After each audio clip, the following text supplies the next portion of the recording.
Hey guys, it's Cameron from the mid-season premiere of Supergirl, Season 3, Episode 10, Legion of Superheroes, and I was definitely really looking forward to this episode overall. You guys know I definitely really did enjoy the mid-season finale, especially the last, 10 or so minutes. That fight is probably one of the most well-constructed fight scenes we've seen in this show, and even though, I knew that obviously Kara wasn't going to die, I did really like that, Rain really did overpower her, and I thought it really did set things up for a very intense second half of the season, and I have to say, this episode was great. I really did love this episode overall. This honestly probably was the best episode of the season, especially now that we have Rain pretty much in, full control at this point. Obviously, Samantha is very much still there, but Rain is in full form. We definitely do see that here. The conflict has very much begun, and I am really interested in seeing where they go. If they really do keep up the momentum of this episode, I think they're really going to stick the landing this year because we really do have a great villain in Rain, and there's a lot of potential moving forward. But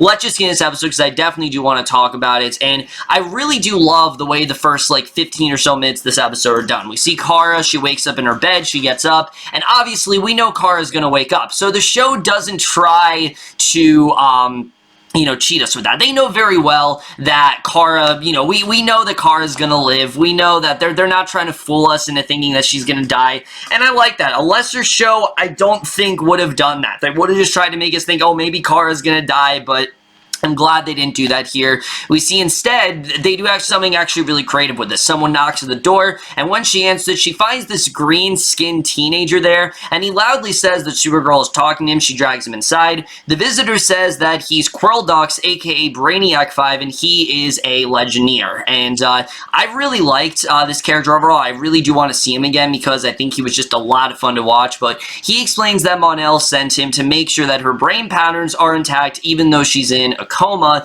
and Brainiac 5 says that she's been in a coma for 2 days, and her loft is a manifestation of her subconscious. Obviously, she is in fact, not she's obviously comatose right now, but this is sort of her, sort of using the loft as, like he said, a manifestation, and Mon-El then woke him up from hypersleep to communicate with her via 31st century technology. Brainiac 5 says that Rain defeated her, and Kara has memory flashes of Rain beating her near to death. Kara tries to leave, discovers that the door is sealed shut, and Brainiac suggests that she rest. So, in the DEO, we see Brainiac 5 tells the others that Kara's mind's alive and alert, but she's very angry, and Kara's in a future healing tank. We see Mon-El assures the others that Kara will live. However, he doesn't know when she will wake up. And I gotta say, for Mon-El, this was definitely one of his strongest episodes so far. And what I really love about Mon-El is they're not really giving this love triangle that I was very worried about. I was worried when we found out that Mon-El was married that there'd be some sort of love triangle between him and Kara. And so far, that's not the case. It seems like they're taking him in a completely different direction this season. And I definitely really do like seeing that here. So we then see Ruby runs through the house hiding from Sam. She then jumps out. The two of them fire toward guns at each other. And of course, we had that cliffhanger at the end of the mid-season finale where it seemed like Ruby was going to realize who her mother really was, but that's not really touched upon here. Sam knocks over a photo. She goes to pick it up while Emma's friend arrives to pick her up for a family. She kisses her mother, who's staring at a tabloid headline about a rogue Kryptonian, and at Rain's fortress, the Dark Kryptonian hologram tells Rain that there is much left to be accomplished. The Dark Kryptonian says it's time to deliver the awakening and fight criminals that act in the daylight, and I like that Rain is still not completely under control yet. The Dark Kryptonian is still shaping Rain to be this just outright horrible, very monstrous villain, and I really love seeing that. Short time later, Rain smashes a van full of criminals fleeing the police, and that scene was awesome. I love the way that was done, but then we do get to one of the lower points.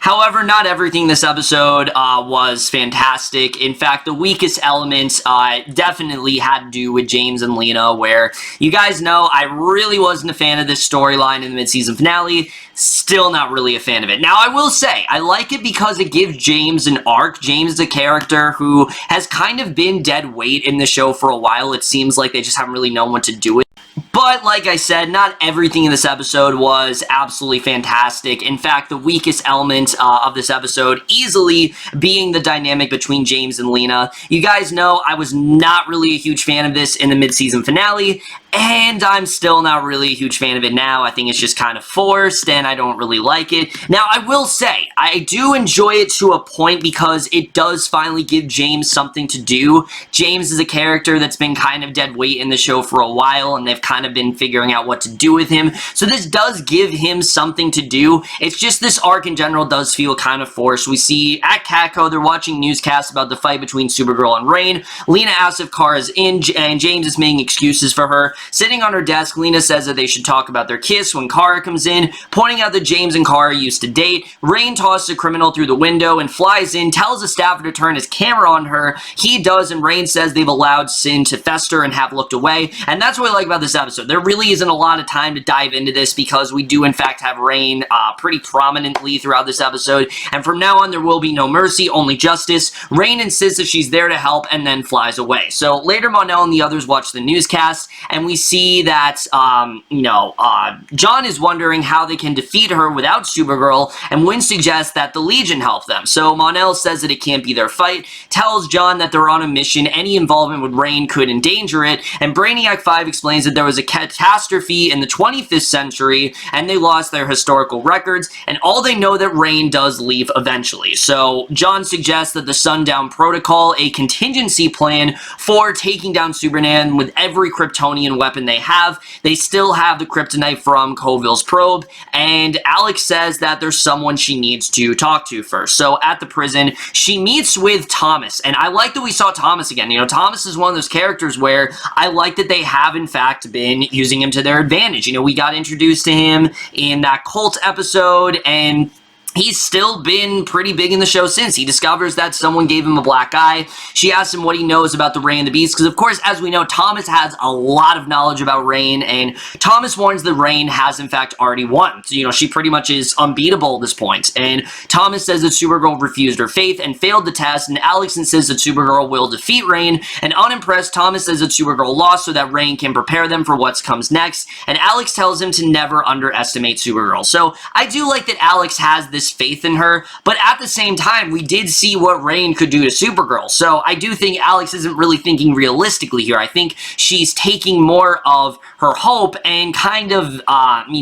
having that overpower, the realism and sort of like the severity of the situation. I mean, as we see, Reign kind of is unbeatable, and it isn't necessarily a situation where, I don't know if Kara is necessarily going to come out victorious. I think there is definitely a possibility that, she could very well come out of this and Reign could still very much be unbeatable. So, and that's something I really do love about the season. I do like that Supergirl, again, that Reign very much did overpower her. So, James then tells Lena that he's released a statement urging the public to remain calm. When he puts a hand on her shoulder to comfort her, Lena brushes him off and says that they're not a match. James tries to explain without saying that Kara is Supergirl. He finally says that she has a flu and Lena wants to go over and tend to her friend. James suggests that she gets soup first, and once Lena leaves, James calls Wynn for help, and we then see Brainiac 5. He visits Kara, who is in a coma. He checks for brain damage, so looking for damage for the apartment. Kara wonders if she's ready to wake up, and Brainiac 5 says she has to walk through the apartment door to leave her coma, and basically in the real world, the healing tank starts to drain. Brainiac 5 tells Alex that Kara is waking up, and I like they didn't drag this on for too long. Again, obviously we know she's going to wake up, and I like that did happen pretty early on in the episode. So we then see Kara and then Brainiac 5. They can't open the door. They realize that something is wrong. Brainiac 5 says that her body and brain are fine and suggests that Kara is the one keeping her there. So Kara isn't able to punch her way out. Brainiac 5 asks if there's a reason why her subconscious would prevent her escape, and she insists she's not afraid, and Brainiac 5 says that fear is a logical response to the stimulus, and Kara yells that she's not afraid, but is still unable to escape for some reason. So we see in the real world, Mon-El assures Alex that Brainiac 5 will figure what's going on. He warns that the longer Kara remains unconscious, the better chance it will become permanent. So, they have to do what they can to break her out of this as soon as possible, because this could prevent even, this could cause even further damage. So an alarm goes off warning that Reign is attacking again. She attacked a meth lab and the police then arrived, and Mon-El explains that in the 31st century, Irma's home planet was wiped out by the Blights, and we realize what his connection to Reign is, which I actually really like finding this out. Basically,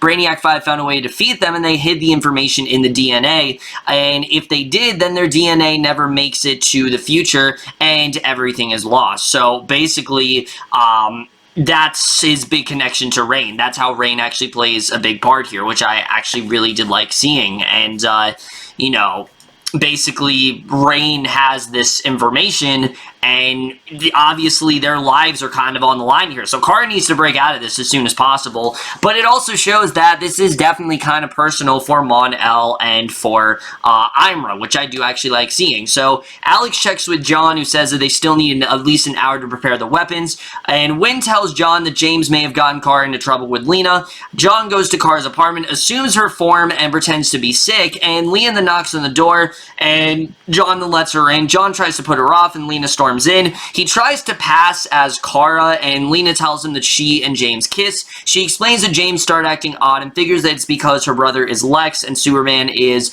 James's best friend, and John assures her that James likes her, and Lena tells Kara to get some rest before leaving. Once she goes, we see John calls Wynn, tells him to never make him do it again, and I really like that scene. It was kind of fun. I like seeing John and Lena interact. Obviously, it wasn't really Kara, but I actually really like seeing John, you know, take on the form of Kara. That was honestly really cool to see. But back at the DO, John tells Alex and when they're going to show Reign what they're about. Robbers break into a bank, order everyone down. Reign then flies in. The robbers remove their masks to reveal John and the others. Alex throws a red stun grenade at her, knocking her blast, and the other DO agents fire sonic weapons. Two more agents snag her with kryptonite chains. Reign manages to knock them away, snares Alex's leg with a chain. John attacks Reign with his super strength. Reign then flies off, and it just seems like Reign is just so overpowered at this point. Nothing really can stop her, and I like seeing this. I like seeing that they're struggling with taking her down, again, because it's different. We haven't really seen that before. So back at the DO, Brainiac 5 checks Alex's broken leg.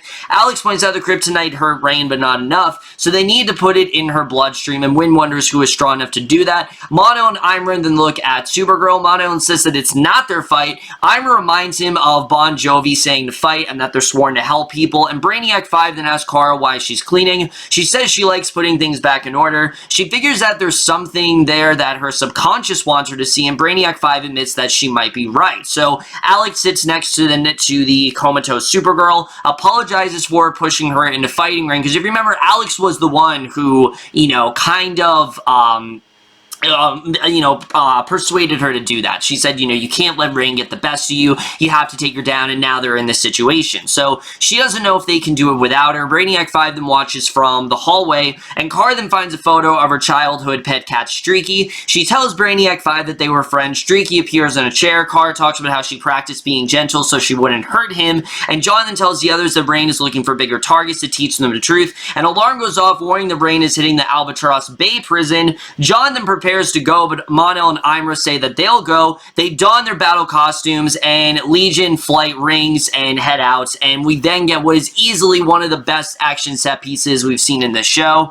So we get to this prison fight, and I don't know if this tops the Kara and Reign fight from the mid-season finale, but it's definitely up there. I really did love this. Reign easily fights her way through the guards. One guard frees the prisoner before he collapses unconscious. Reign arrives, breaks one prisoner's arm. Reign then tears through the others, beating some and incinerating others with her heat vision, and Thomas is in his cell. He's praying to his god when Reign comes in. She wonders how he knows the prayer, and Thomas says that he was awoken to them. He tells her that she only has to let him serve her. Bon Jovi then breaks out over the loudspeakers. Reign then smashes her way to the main yard, because obviously she knows that this is Mon-El and Imra's cue. The Legion spaceship emerges from the brain, and Brainiac 5 helms the ship. Imra and Mon-El confront Reign. They fly into the air after her. Brainiac 5 then fires the ship's weapons at Reign, knocking her down, and Kara realizes that Brainiac 5 is fighting, and he admits that there's a battle, but advises Kara to keep talking. She tells him to focus on the battle. Brainiac 5 tells her that Supergirl had a pretty good life. Kara insists that Supergirl is Kara, and Brainiac 5 says that Alex said the same thing. Once he disappears, Kara puts on her glasses. She looks around, sees a key on the table, picks it up, and Rain then knocks the missile back on the ship, knocking out the tri-cannons. Brainiac 5 flies to get time to get them back online. Mono and Imra then confront Rain. Imra telekinetically throws prison weights right at Rain, and Mon-El flies there to drive the syringe in. Rain then blows him back with her freeze breath. Imra protects him with a mental force field, and I love that. You know, even though Rain is very overpowered, we can see that Rain and that Mon-El and Imra are very well prepared. They've dealt with Rain before and they're ready to take her down. So John appears, dematerializes Rain, drags her underground, stunning her, and that scene was awesome. I really love the way that scene was done. Just the Bon Jovi music coupled with all the really cool visuals going on. It's just, again, it's one of the best fights we've seen in this show. But Kara then unlocks the door with the key. She wakes up. Alex explains about the concentrated kryptonite. Supergirl says she'll use it against her. Rain then prepares to kill Imra for helping a sinner, and Supergirl and Brainiac 5 attack her. Supergirl manages to drive the syringe into Rain's neck. Moaning in agony, she flies off, and obviously, this temporarily is a setback to her. So, later, Supergirl thanks Imra and Mon-El for fighting alongside them. Mon-El talks to her privately and says that he was worried about her, and he admits that he missed fighting with her, and then walks off. And I really like this. I like the way that, you know, this isn't really, they're not making this like a huge, dramatic, over-dramatic thing where, you know, he's not talking to her. No, you know, he does very much care about her. Obviously, he has Imra, though. He's not really looking at her in a, you know, love sort of way, but he does definitely still have that care for her, and I think that's always going to be there. So Brainiac 5 comes in and admits that he made himself look taller in her subconscious, and James in his office when Lena comes in. She says that Kara made her realize she pushed James away. She doesn't want to do that anymore. James says that he really likes her, and they kiss, and again, I'm not too fond of them kind of rushing their relationship, but again, it gives James something to do. I really love Lena as a character. You know, the more of her, the better, so I guess I like where this is going for the most part. Kara and Alex relax at Kara's apartment. They discuss how John talked to Lena about kissing James, and Alex says she's glad her foster sister's okay, and knowing Brainiac 5 could communicate with her helped, and Kara says she had to remember who she was to wake up. It made her think differently about the Mon-El situation. It still hurts, but she'll be stronger for it no matter what happens. And again, I like that they're, you know, she's not, you know, kind of just going on and on about this. Like this, they're not making a big deal out of her just kind of, you know, brooding and complaining about, oh, Mon-El doesn't like me and all this stuff. I like that is taking a back seat, and Rain is very much the focus now. And I really love the way this episode ends. We see in her fortress, Rain lies on the floor. She's in pain from the kryptonite. Once she recovers, the Dark Kryptonian tells Rain that there are others like her. And now that Rain has proven herself, she just needs to know how to find them. Thomas steps out, offers his help, and he's actually going to help Rain become a little bit more in tune with her abilities, and that is the way this episode ends. So, overall, guys, like I said, a lot of great stuff to really talk about here. Right off the bat, I love where they're going with Rain. I like that Rain isn't completely, you know, she is very overpowered, but she's not completely invincible. Like, she can very well get hurt, and she definitely can end up in pain, but again, it is a temporary setback, and she does still have quite a lot to learn. And I like that Thomas is really playing this vital role in the show. It's not like they're just showing Thomas every now and again. I like that they really are using him to their advantage. Again, it's a huge improvement over the first two seasons where they would, you know, kind of throw these characters in prison, or they throw them into a situation or kill them off where we never see them again. This is actually a huge improvement of that, and I really do love seeing the show actually make good of that, because that's been a problem with the show for years for me. It's they start up these great plot points, but they end in one episode, and by doing this with Thomas, it gives him a larger purpose, and that's really what I wanted to see with this character. The second he was introduced, I'm like, okay, maybe they'll actually do something really interesting with him, but I wasn't too hopeful because of what they've done in the past. There's been so many times where it seems like they're going to make this character a big deal, and they're just not. And Thomas, they actually are giving him a great arc, and I really do love how he has all this information about Rain, and since things didn't work out with Supergirl, he's now going to Rain's side, and it makes sense because of the fact that Supergirl isn't really in the best of, you know, in the best state right now. Obviously, she is very much outdoed by, you know, Rain very much is outdoing her.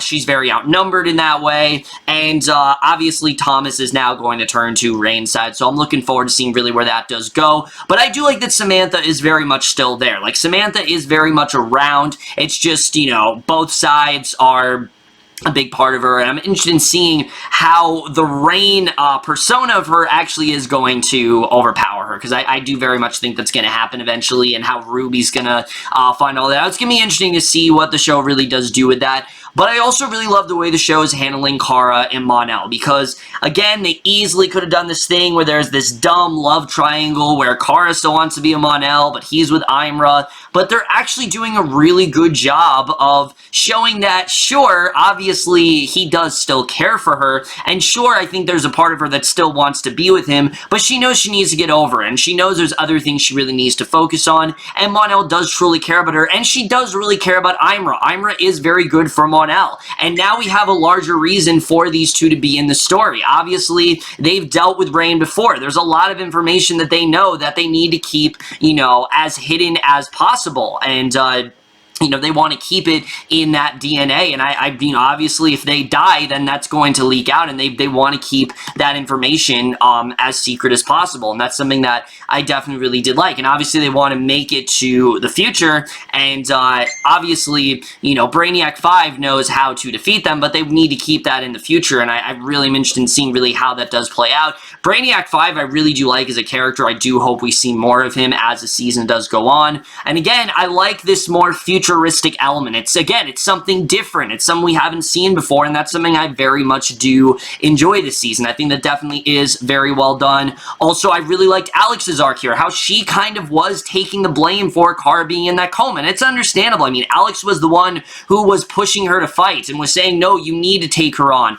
You know, you can't just let her get the best of you. You have to continue, you have to continue beating her, and you have to continue to fight her, and that's because I think Alex truly thought that Kara could, you know, take on Rain, and that she would be okay, but obviously we see that's not the case. Rain is much more powerful than anyone Kara's ever faced, and I actually really do like that. I like how powerful Rain is, but again, it's not unrealistically overpowered. She can, in fact, get hurt. There definitely is some setbacks, and I definitely did like seeing that overall. Like I said, really my only complaint in this episode is everything going on with James and Lena. As much as I do enjoy the fact they're giving James something to do, it just feels a bit rushed to me. It's kind of coming out of nowhere. It really hasn't been that much of a plot point since, I'd say, the mid-season finale, and it seems like they're just kind of doing this again just to give these two something to do. I'm fine with that, but I just feel they should have taken a little bit more time to develop this romance. It's better than things they've done before, but it just does feel a little bit rushed, and I'm interested in seeing really where they do go with it. It's just, again, I do think it was a little bit rushed. We got some fun scenes, like seeing John, you know, basically pretending to be Kara. I thought that was actually a really good scene. I really did enjoy seeing himself, you know, masking himself so he looked just like Kara. That was actually a really fun scene. Other than that, guys, I really love this episode. I thought that the fight between Mon-El, Imra, and Rain, that was fantastic. I really do like the Legion playing a vital role in this episode. And in general, I'm very impressed with the season. I have to say, guys, I think this might break the Season 3 curse. You know, obviously a lot of people are, you know, Arrow and Flash have fallen victim to this trap where Season 3, it just seems like they don't really know what to do with the show. I think Supergirl might fix this. I think Supergirl is going to turn... Legends I'm not concerned about. That's a completely different story. But Supergirl, I think they're going to break the Season 3 curse. I don't think this is going to be such a problem anymore. In fact, if they're going the direction they are now, I think Season 3 has a potential to be the strongest season yet, honestly, especially with where we are headed so far. I really am loving this season overall. This was easily the best episode of the season, and I'm definitely going to give Supergirl Season 3, Episode 10, Legion of Superheroes, a B+. So over, guys, from this episode of Supergirl. Let me know what you guys thought of this episode overall. Love your thoughts. And like I said, guys, absolutely loving this season. Really hoping that we continue this high streak because, honestly, they're really doing a lot of stuff that I've wanted them to do for years. Not for years, but, you know, since the first two seasons, you know, which is they have a consistent villain. They are keeping, you know, certain characters around that I've wanted them to keep around. And they're really improving on a lot of the things that people have complained about, including myself, over the years. But that's in my review. Hope you enjoyed. See you guys in my next video, and I will see you guys for that. Okay, bye.